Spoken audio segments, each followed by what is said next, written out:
ان الحمد للہ والصلاۃ علی رسول اللہ والسلام علی من اتبع بسنن حبیب اللہ اما بعد۔ اللہ کے فضل اور کرم کے ساتھ، بہت بڑی مہربانیوں کے ساتھ اکابرین علماء اہل سنت والجماعت علماء دیوبند نے پاکستان کی تحریک آزادی کے اندر حصہ لیا، اور اس کا مقصد خالصتاً یہی تھا کہ ملک پاکستان کے اندر اسلام کی بجا آوری اور اسلام کے مسائل اور ان کے اعمال و عقائد و نظریات کی اشاعت کی جائے اور اس پر عمل کیا جائے۔ تو ہمارے اکابرین نے انگریز کے خلاف تحریکوں کے اندر بھی حصہ لیا، اس ملک کی جو آزادی کی تحریک تھی اس کے اندر بھی بھرپور حصہ لیا۔ سر فہرست بہت سارے ہمارے اکابرین ملتے ہیں، لیکن حکیم الامت مجدد دین و ملت حضرت شاہ اشرف علی تھانوی رحمہ اللہ رحمتاً واسعہ کا بہت بڑا نام ہے۔ حضرت آج کل ایک بحث چلتی ہے کہ جی علامہ اقبال مصور پاکستان ہے۔ علامہ اقبال رحمہ اللہ بہت بڑی شخصیت ہے، ان کا احترام دل و جان سے کرتے ہیں، لیکن مصور پاکستان علامہ اقبال نہیں بلکہ مجدد دین و ملت حضرت شاہ اشرف علی تھانوی رحمہ اللہ ہے، جن کے بارے میں حضرت و اس کے خلیفے مولانا عبد الماجد دریابادی رحمہ اللہ نے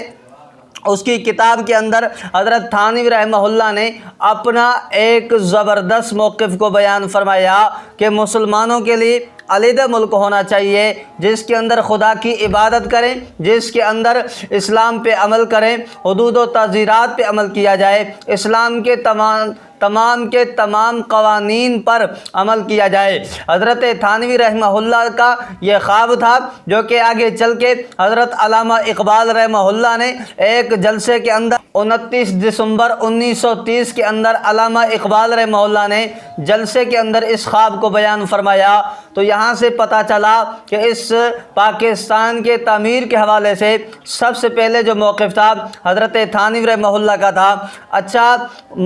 جناب محمد علی جناح رحمہ اللہ کو دیکھتے ہیں، حضرت تھانوی کے ساتھ کتنی عقیدت، حضرت تھانوی کے ساتھ کتنی محبت تھی، آپ کے سامنے چند حوالہ جات پیش کر رہے ہیں۔ تو حکیم الامت مجدد دین و ملت حضرت شاہ اشرف علی تھانوی رحمہ اللہ سے اور کافی اکابرین سے قائد اعظم کی وفود کی ملاقاتیں ہوئیں، جن کا مقصد صرف اور صرف یہی تھا کہ ملک کو آزاد کیا جائے انگریز سے، اور جن کا مقصد یہی تھا کہ اس ملک کے اندر صرف اور صرف اسلامی قوانین پہ عمل کیا جائے۔ تو 34 دسمبر 1938 کو اس نے جسے قائد اعظم محمد علی جناح رحمہ اللہ نے جن شخصیات سے ملاقاتیں کی، سر فہرست مولانا مرتضی حسن چاندپوری رحمہ اللہ، مفتی محمد شفیع عثمانی، علامہ شبیر احمد تھانوی، مولانا عبد الجبار بوہری اور علامہ عبد الغنی پھول پوری، اور اس کے ساتھ بہت بڑے اکابرین تھے، جو کہ روایات مولانا شبیر احمد تھانوی کی ہے،